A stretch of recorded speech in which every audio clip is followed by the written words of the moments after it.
Hello everyone. This is like my 5th or 6th take trying to get this, so I really hope this one works. Excuse me while I go to the beginning of this video because I want to tell you what I'm doing now.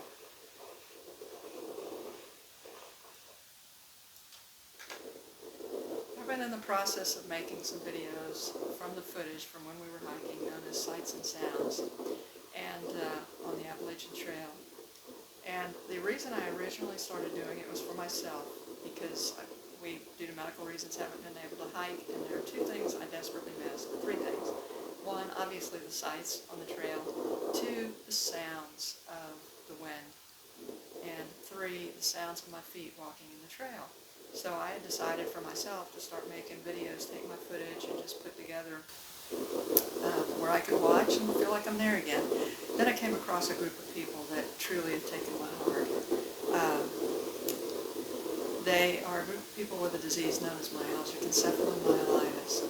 The unfortunate layman's term for it is chronic fatigue syndrome because it really doesn't describe it.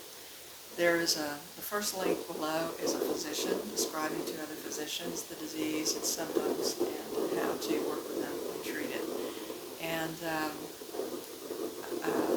so I basically have decided that I want to make these videos for them and for anyone else really who's disabled who can't get out and hike, but especially for folks with this disease. And the reason is this: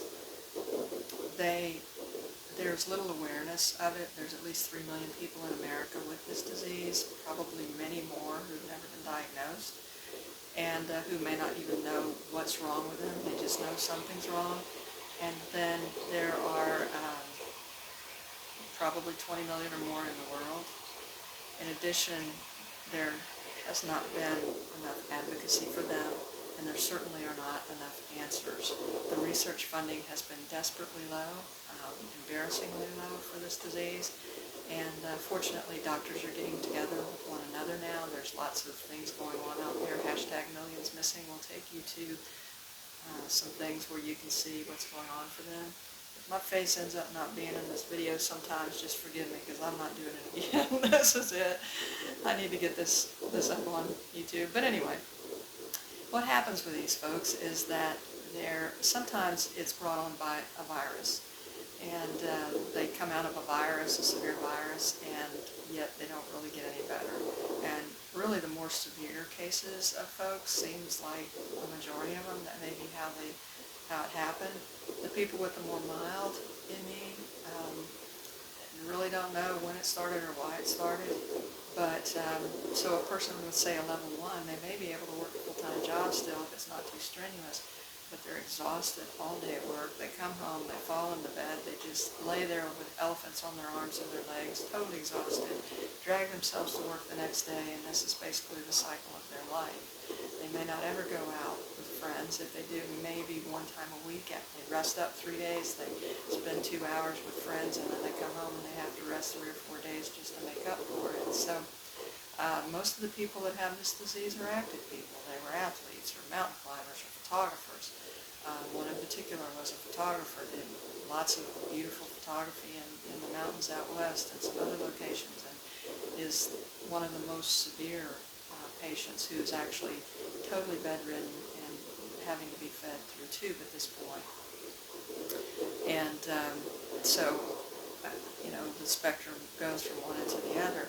The challenge with the disease is that they have something known as post-exertional malaise, and they go into something called a crash if they overdo it. So, say a person with level 2, they can walk, they decide to climb a mountain, let's just say, then they push and push and push, and like we would, they would think, if I push these muscles tomorrow or the next day, my muscles will be stronger, or 3 days from now. And they push and push, and what happens is they're not stronger 2 or 3 days later, but they have literally pushed themselves into a higher level of the disease. And instead of a 2, now there are 4. Or they have a post-exertional malaise. It may last a day, it may last a week, it may last a month, or it could, as I said, last and have pushed them into a worse level of the disease. They have inflammation, sometimes in the throat, which causes severe sore throats. They have inflammation in the brain, which causes something they call brain fog. In a mild case, it would be maybe they just can't think of certain words.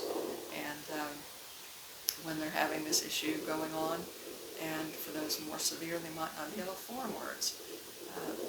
In addition, there's pain that goes with it. Some have a burning pain in their muscles and they're throughout their body, and some have other types of pain.